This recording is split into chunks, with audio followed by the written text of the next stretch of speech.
we have another crazy story. Found out my wife of 6 years had a one night stand, got pregnant, and had an abortion. I met my wife at a music festival 6 years ago. She was there with her friends, and I was there with a buddy who dragged me along. Her smile caught my attention from across the crowd. By the end of the night, we had each other's numbers. We dated for 2 years before getting married. Took our time to really get to know each other, meet each other's families, and make sure we were compatible. It felt right. I don't think it's too bad dating for a couple of years before getting married, but in 2025, I don't think there's any benefit to getting married, especially here in the States. The laws just don't favor men. Life was good. We both worked at a hospital, me in maintenance management and her in administration. Our schedules lined up well, and we spent most of the evenings together. About 2 months ago, things changed. The first red flag appeared when I came home early because a meeting got canceled. Walking through the door, I heard my wife on the phone in our bedroom. I can't talk about this right now. It sounded like she was kind of whispering. When she noticed me, she quickly ended the call. "Who was that?" I asked. "Just work stuff, nothing important." I nodded and went to change clothes, but I couldn't get over that phone call. Later that week, she started going out more with colleagues after work. These outings never happened before. One night, she came home smelling like cologne. Not the cologne I wear. I usually just get my favorite body spray, Dark Temptation, from Walmart. When I pointed it out, she laughed. The new guy in accounting has no concept of personal space. He talks too close to everyone. I let it go, but made a mental note. My wife started taking longer to respond to my text. When I called during her lunch break, she often didn't pick up. I was in meetings, became her standard explanation. Remember, guys, what I said a while back. If her pattern changes, something might be going on. One evening, I noticed she changed her phone's lock screen. The picture of us from our anniversary trip was replaced with a generic beach sunset. Small things, but they added up. We stopped being intimate as frequently. When I tried to initiate, she was tired or had a headache. I started wondering if I was being paranoid. Maybe work was stressful for her. Maybe I was reading too much into normal changes, but the knot in my stomach wouldn't go away. 3 weeks into these changes, I decided to leave work early again. I didn't tell my wife. I just wanted to see if she was actually working late, as she claimed. I parked across from the hospital and waited. At 5:15, I watched her walk out of the building. She did not walk to her car. Instead, she walked 2 blocks and got into a black sedan. My heart started beating fast, but I needed more evidence before jumping to conclusions. The next day, my wife told me she needed to go on a business trip over the weekend. This was new. She never traveled for work before. "It's just a conference about new hospital administration software," she explained while packing. "So boring, but they want someone from my department there."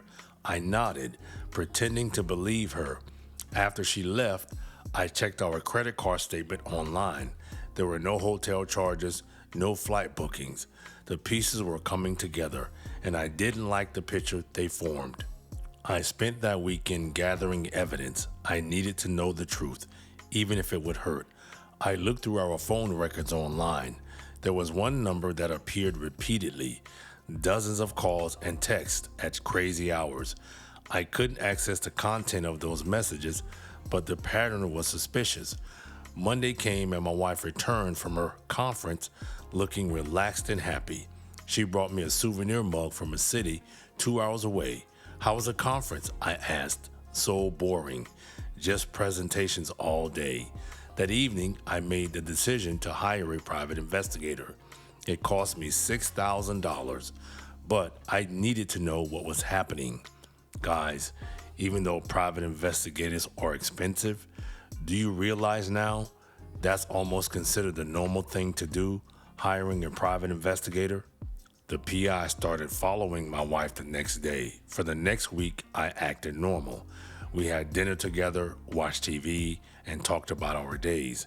The entire time, I am boiling inside, but I couldn't lose my cool. My wife continued her new patterns, working late, going out with colleagues, being distant. 8 days after hiring the PI, I received the first report. Photos of my wife meeting a man at a house in what looked like a new subdivision. Not a colleague, a stranger to me. The PI identified him as someone who worked at a different hospital across town. He was married too. I felt sick looking at the photos, but I kept my composure. I needed the full story. 2 days later, the PI called me. Your wife just went into a woman's health clinic, the type that provides abortions among other services. My mind raced. We hadn't been intimate in over a month. I asked the PI to keep watching to get more evidence. The final report came 3 days later. The evidence was clear. My wife had a one-night stand that turned into an ongoing affair. She got pregnant and had an abortion without telling me. 6 years of marriage, and I felt like I never knew her at all. I took a day off work to process everything. I drove to a lake outside of town and sat by the water for hours.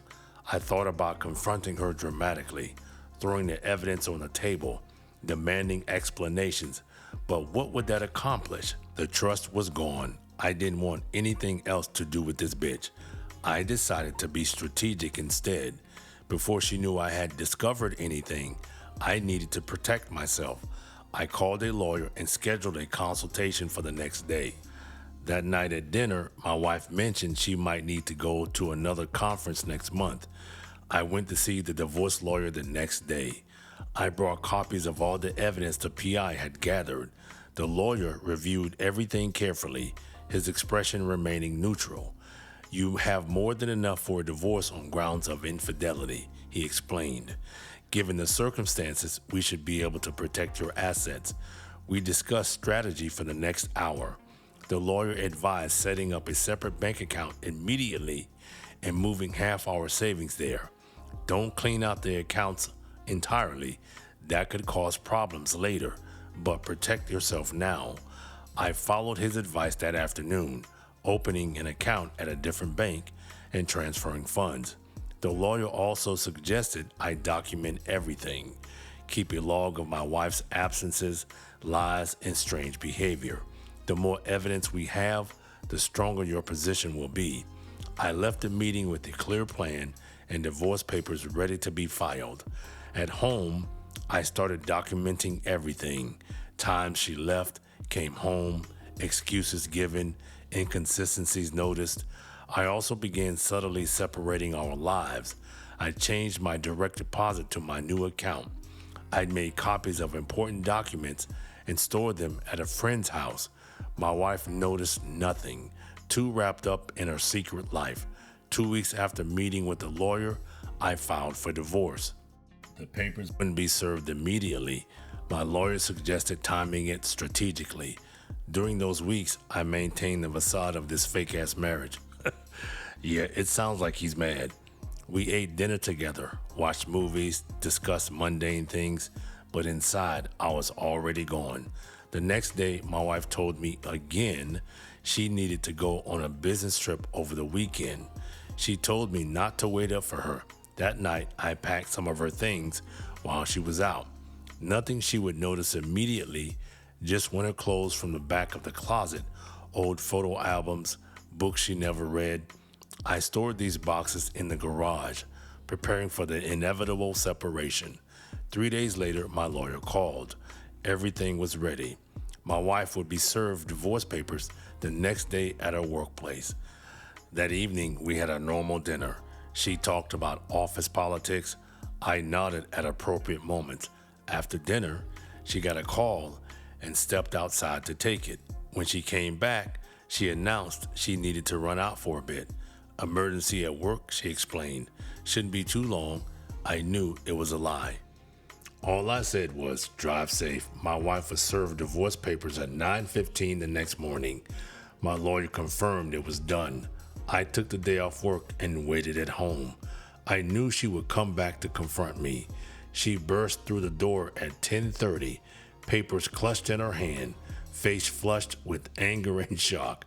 I sat calmly on the couch, prepared for this moment. What is this? She waved the papers. Is this some kind of joke? It's divorce papers. I know everything. You should have seen her face when she realized I knew. What are you talking about? Instead of arguing, I opened my laptop and played one of the videos from the PI. And I know about your mishap or pregnancy, whatever you want to call it. There was no screaming, no dramatic confrontation. The evidence spoke for itself. After a moment of silence, she tried a different approach. It was just a mistake, a one-time thing that got complicated. We can work through this. I shook my head. It wasn't one time. The PI followed you for weeks, and you got pregnant, had an abortion, and never told me. Tears formed in her eyes, whether from guilt or just being caught. I couldn't tell. I already packed some of your things, I told her. You should find somewhere else to stay. You can't just throw me out of our house. This sucks, but this is the marital home.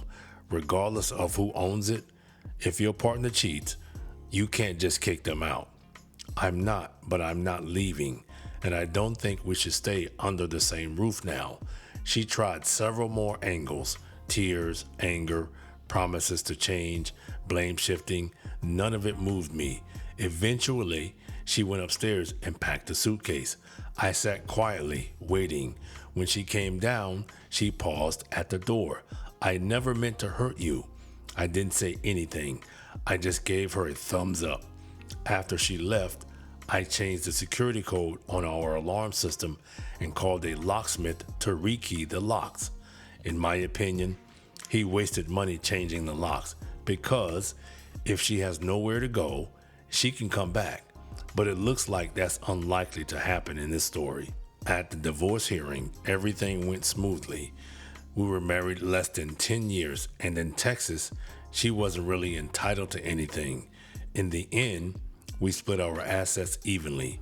We bought the house together, so she was entitled to half the equity because she made payments on the house with me. I didn't care about that. I didn't want to give her anything else. Her affair partner's wife also found out. Their marriage ended too.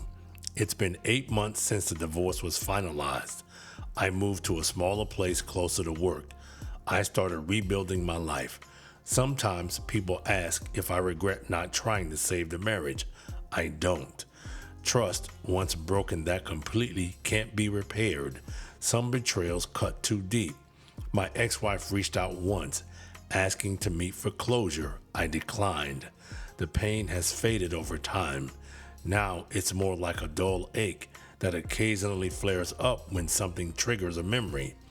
I don't hate her anymore. That took time. Now I mostly feel nothing, which is its own kind of peace. Life continues, different than I planned, but still worth living. Sometimes the hardest decisions are the right ones. Walking away was hard, but staying would have been harder. So I am rebuilding one day at a time. Well, some people can run fast like a cheetah from a toxic marriage. Others may move like a turtle. But however you do it, get out.